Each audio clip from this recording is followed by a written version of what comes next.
Honnappa sir ಒಂಚೂರು ಹಿಂದೆ. ಹಾಂ,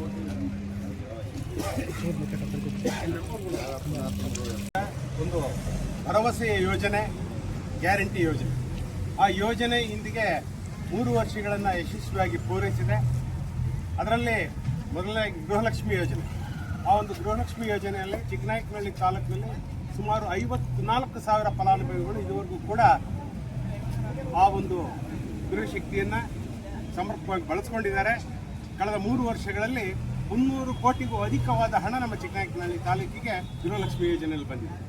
ಅದೇ ರೀತಿ ನಮ್ಮ ಚಿಕ್ಕನಾಯಕನಹಳ್ಳಿ ಕ್ಷೇತ್ರದ ಬುಕ್ಕಾಪಟ್ಟಣ ಹೋಬಳಿಗೆ ಸುಮಾರು 9,000 ಜನ ಫಲಾನುಭವಿಗಳು 50 ಕೋಟಿಯಷ್ಟು 3 ವರ್ಷಗಳಲ್ಲಿ ತಗೊಂಡಿದ್ದಾರೆ. ಒಟ್ಟು 350 ಕೋಟಿ ರೂಪಾಯಿಗಳನ್ನು ಗೃಹಲಕ್ಷ್ಮಿ ಯೋಜನೆ 1ರಲ್ಲಿ ನಮ್ಮ ರಾಜ್ಯ ಸರ್ಕಾರ ಸಿದ್ದರಾಮಯ್ಯ ನೇತೃತ್ವ ಹಾಗೂ ಈಗ ಡಿ ಕೆ ಶಿವಕುಮಾರ್ ನೇತೃತ್ವದ ಸರ್ಕಾರ ಆ ಒಂದು ಗೃಹಲಕ್ಷ್ಮಿ ಯೋಜನೆಯನ್ನು ಯಶಸ್ವಿಯಾಗಿ ಅನುಷ್ಠಾನಗೊಳಿಸಿದೆ.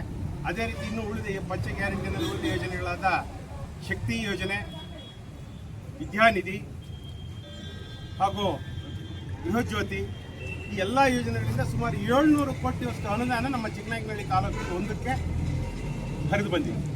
ಅದನ್ನು ಸದುಪಯೋಗವನ್ನು ಕೂಡ ನಮ್ಮಲ್ಲಿರ್ತಕ್ಕಂಥ ಫಲಾನುಭವಿಗಳು ಮಾಡಿಕೊಂಡಿದ್ದಾರೆ.